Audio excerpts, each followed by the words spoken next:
All right, so we're gonna continue now with, I guess, our third section because I'm breaking it into multiple ones. So this is the third session of the B101, and we're gonna begin with 3.5. So we already went through a schematic, design development, and construction document. So you know, there's another service that we also offer, which is construction administration. Um, and we begin with that 3.5 section that kind of starts getting into the construction side of things. This is when we actually really get to see the 8201 more in effect, and other sort of documents like instruction to bidders, and the word addendum comes up, addenda comes up, lowest bidder, and things like that. So let's let's um let's let's let's jump in. So the architect shall assist the owner in establishing a list of prospective contractors. Following the owner's approval of construction documents, the architect shall assist the owner in one, obtaining either competitive bids or negotiated proposals, two, confirming responsiveness of bids or proposals, and three, determining the successful bid or proposal, if any, and four, awarding and preparing contracts for construction. This is a whole lot of responsibility for us, huh? So now we are assisting them though. We're not necessarily picking them. We're not necessarily, So we issue an instruction, a proposal or a request for bids. The owner issues it. We help him. Like we're technically working here as agents. And how does the owner know that this contractor is better than that one? Well, we create criteria. We look at the criteria and we are able to advise, hey, this contractor is a little bit better. This is why what I spoke about last time of conflict of interest and knowing contractors, it's very serious, and we don't want to be caught into a position in which we have preferred people or bias towards somebody, because think about it, if we get 1,000 projects and we're sending them all over to some contractor, I mean, first of all, we're not respecting the democratic process of letting other people know about it and do it. Um, Now, if you let the owners know about it, I guess you're exempted. Even if you were to let the owner know about it, just be careful. But those are the things. So obtaining the either competitive bids or negotiated proposals, which are two different things, by the way. Competitive bids and negotiated proposals are completely different things. I don't know if Miranda knows the difference, right, Miranda? Yes, they are. What's the difference? So a negotiated bid, you can invite a series of contractors that you've worked with, either the owner or the architect, and invite the bids, and then there's negotiation, which you cannot do on public projects. Public projects have to be competitively bid. So that's Yep, just. that's right. So going back to the 3.5.2, competitive bidding. Bidding documents shall consist of bidding requirements and proposed contract documents. The bidding requirements are all those forms that they have to fill out, and the proposed contract documents are all the documents that we've created. Now it says proposed because they do get amended, so it's like they're not like the final documents. In fact, there is another set that we issue that sometimes is called conform set. That's actually the real one, because even through this process, we learn things, we pick up on things. Contractors have questions, and it may mean that we didn't clarify something, or it may mean that they didn't get it. That it's their own, their fault, or they're not familiar with the project enough, or they didn't review it. But long story short, we all learned something. So the learnings do transfer into addendum and addenda. All right. And by the way, one is plural, one is singular. That's the difference between addenda and addendum. Um, there's one addendum, and then there is an addenda, which is multiple changes combined. Is that right, Miranda? Or did I get it right? Yeah, addenda is Multiple ones. multiple, and addendum is one. Yeah. So the architect shall assist the owner in bidding the project by. So it says like we are supposed to do it, but how do we do it? Facilitating the distribution of bidding documents to prospective bidders. It might be just creating a portal where all the drawings are gonna be. Organizing and conducting a pre-bid conference for prospective bidders, meeting all those bidders on site and talking to them about the project. preparing responses to questions from prospective bidders and providing clarification and interpretations of the bidding documents to the prospective bidders in the form of addenda. I guess addenda might be one, and addendum is multiple. We'll get that right now. Let's just fix it. Yeah, addenda's plural. He said that. Addenda, an item of additional material, typically omissions added at the end. It says an item. An addendum. Okay, so an addendum is one. Got it. An addenda is multiple. Yeah. Got it. As you know, architects are not so good with grammar, but we got it this time. So then we go through that. So we organize the pre-bid conference for the prospective bidders, prepare the responses, which become addenda, organizing and conducting the opening of the bids, and subsequently documenting and distributing the bidding results as directed by the owner. That's a lot of work. That's why some people don't do this. But for public jobs, you're supposed to. Like this is the standard of care. So you're expected to do that. If the bidding documents permit substitutions upon the owner's written authorization, the architect shall, as an additional service, consider requests for substitution and prepare and distribute addenda identifying approved substitutions to all prospective bidders. Is that a basic service to review substitutions? No. So we are entitled to additional money. Ching ching. I should probably get a little sound that sounds like money every time I'm talking about money. That might be really cool. Probably gonna try to get it.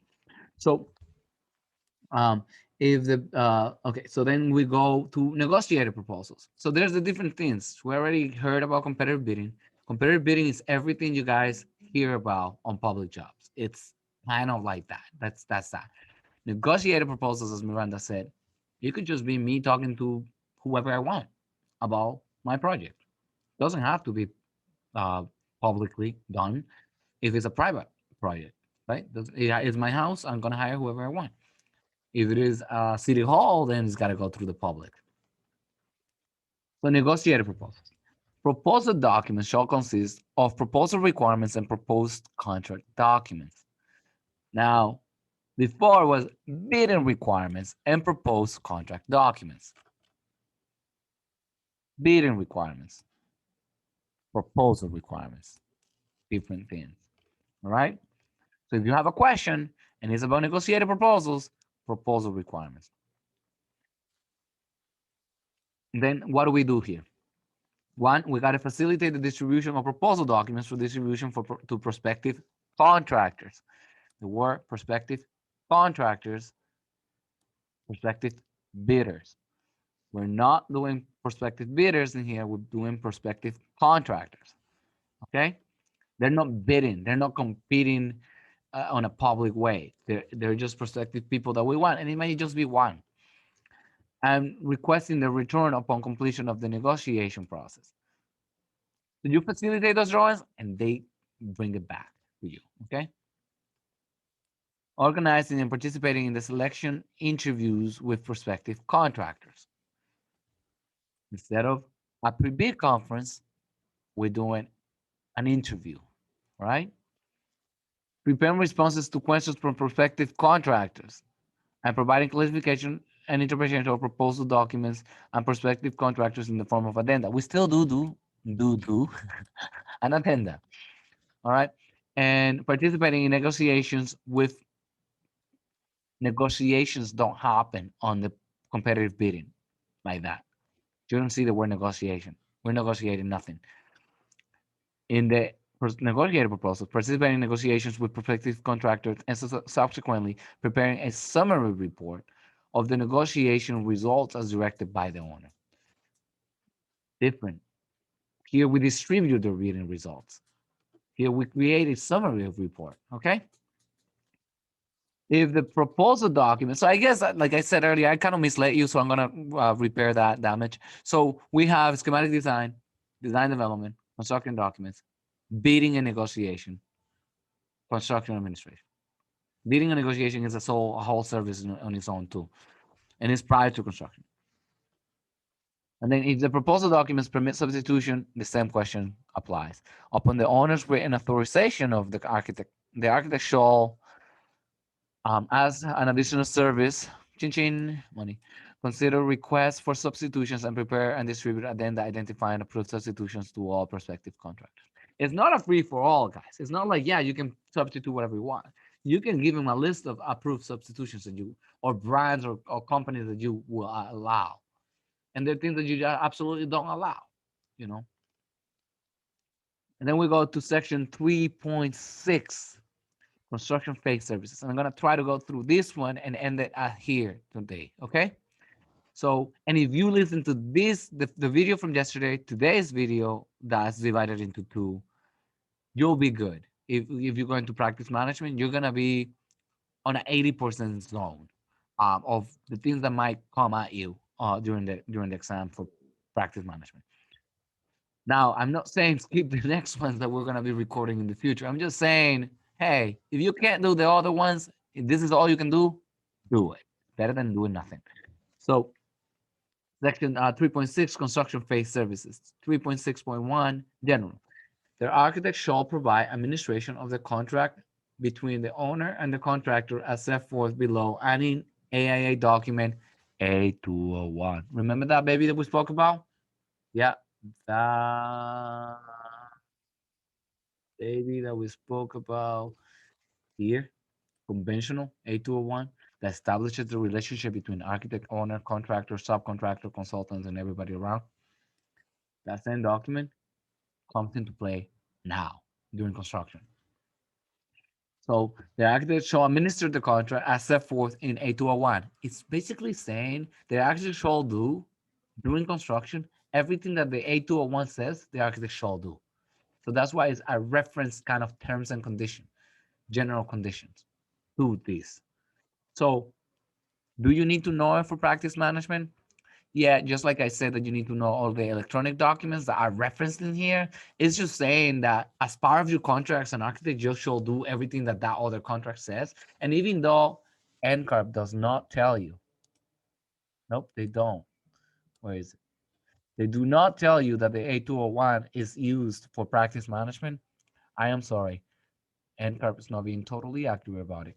Because if the A201, if the B101 tells you you got to do A201 as an architect to be able to run a practice, then you shall know it, right? And we're going back to that. So general condition of the contract for construction. If the owner and contractor modify the document A201, meaning owner and contractor are doing their own negotiation and they're changing that A201, it might affect us. So those modifications shall not affect the architect services under this agreement unless the owner and the architect amend this agreement. So it's just saying, like in the A201, it's saying that they're gonna do unlimited submittals. You know what unlimited submittals means? It means that the architect is gonna have to review unlimited submittals. So if the owner and the owner and the contractor agree to unlimited submittals, it's just saying, unless you change it in here, I ain't gonna be reviewing unlimited submittals. All right. So they got to change it in here. Why? Because we are then entitled to ching additional services if we're to be reviewing unlimited submittal. But also, if we were to be doing that without being compensated for it, it means two, one, we're wasting our time and our money, and two, we're actually exposing ourselves to liabilities that we are not even supposed to, because we're not getting paid for it. All right. So reward and risk and reward gotta be balanced. The greater the risk, the greater the reward. That's how it should be. So section 3.6.1.2 then says the architect shall advise and consult with the owner during the construction first services. What do we become? We're their agent and advisor through construction. Their whole role changes. Doing architecture, we're the architect. It's just the architect doing the architect stuff. Doing construction, we're the architect, but we're kind of becoming more of an agent advisor. We're like a little minion to some extent.